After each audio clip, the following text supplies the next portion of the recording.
తెలంగాణ రాజకీయాల్లో తనదైన శైలిలో మాట్లాడుతూ నిరంతరం వార్తల్లో నిలిచే మాజీ మంత్రి బీఆర్ఎస్ సీనియర్ నేత చామకూర మల్లారెడ్డి మరోసారి సంచలన వ్యాఖ్యలు చేశారు. రాష్ట్రంలో ఆస్తుల పరంగా చూసుకుంటే తనకంటే ఎక్కువ ఆస్తి మరెవరికీ లేదంటూ ఆయన చేసిన వ్యాఖ్యలు ప్రస్తుతం రాజకీయ వర్గాల్లో తీవ్ర చర్చనీయాంశంగా మారాయి. ఇటీవల జరిగిన ఒక కార్యక్రమంలో పాల్గొన్న మల్లారెడ్డి మానసిక ప్రశాంతత, ఆరోగ్యం ప్రాధాన్యతపై సుదీర్ఘంగా మాట్లాడారు. జీవితంలో ప్రతి ఒక్కరూ ఒత్తిళ్లకి దూరంగా ఉంటూ హ్యాపీగా గడపడం అలవాటు చేసుకోవాలని ఆయన పిలుపునిచ్చారు. డబ్బు కంటే ప్రశాంతమైన జీవితమే ఎంతో ముఖ్యమని అభిప్రాయపడ్డారు. ఈ సందర్భంగా తన వ్యక్తిగత ఆస్తులు, విద్యా సంస్థల వివరాలని కూడా ఆయన బయటపెట్టారు. తనకు దాదాపుగా 500 ఎకరాల విస్తీర్ణంలో భారీ విద్యా సంస్థలు ఉన్నాయని మల్లారెడ్డి స్పష్టం చేశారు.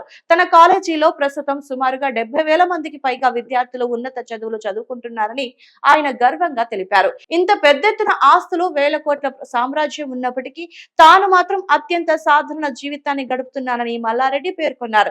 తాను కేవలం 300 గజాల వైశాల్యం గల ఒక చిన్న ఇంట్లోనే నివసిస్తున్నానని, అక్కడే తనకు ఎనలేని మానసిక ప్రశాంతత లభిస్తోందని ఈ సందర్భంగా చెప్పుకొచ్చారు.